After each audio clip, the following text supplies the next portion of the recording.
অনেকের ধারণা ট্রেডিং হলো জুয়া। অনেকে ভাবে ট্রেডিংয়ে এসে খুব শীঘ্রই ধনী বা গরিব হওয়া যায়, কিন্তু ট্রেডিং আসলে কি তাই? চলুন না জানি ট্রেডিং কী। কম দামে কিনে বেশি দামে বিক্রি করা হলো ট্রেডিং, কিন্তু ব্যাপারটা আরও গভীর। সহজ ভাষায় একটি ট্রেডিংয়ের উদাহরণ দিয়ে তোমাদের বোঝাই ট্রেডিং কী। ধরো একটি গ্রামে মুরগির মাংস ও ডিমের চাহিদা অনেক। গ্রামে মুরগি অনেক আছে, সব ঠিকঠাকই চলছে।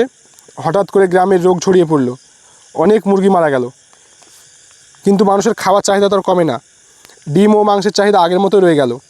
তখন তুমি দেখলে মুরগির সংখ্যা কমছে, চাহিদা আগের মতোই আছে, মানে এর দাম বাড়বে। এই সুযোগে তুমি কারো কাছ থেকে কম দামে অনেক মুরগি কিনে নিলে। কিছুদিন পর দাম বাড়লো, তখন তুমি বেশি দামে বিক্রি করলে। এটাই ট্রেডিং। এবার ধরো মুরগির যদি কোনো শেয়ার থাকতো, তাহলে যেদিন মুরগি মরতে শুরু করলো, লোকজন ভয় পেয়ে মুরগির শেয়ার বিক্রি করে দিত, কারণ শেয়ারের দাম কমতো। কিন্তু তুমি বুঝতে পারলে মুরগি মরছে মানে সাপ্লাই কমছে, চাহিদা আগের মতো আছে, মানে দাম বাড়বে। তখন তুমি কম দামে সেই শেয়ার কিনে নিলে। কয়েকদিন পর মুরগির মাংস ডিমের দাম অনেক বাড়লো, তখন শেয়ারের দামও বাড়লো, তখন তুমি বিক্রি করে লাভ করলে। এটাই ট্রেডিংয়ের আসল খেলা। বাজার বুঝে সঠিক সময় কেনা ও বেচাই হলো ট্রেডিং।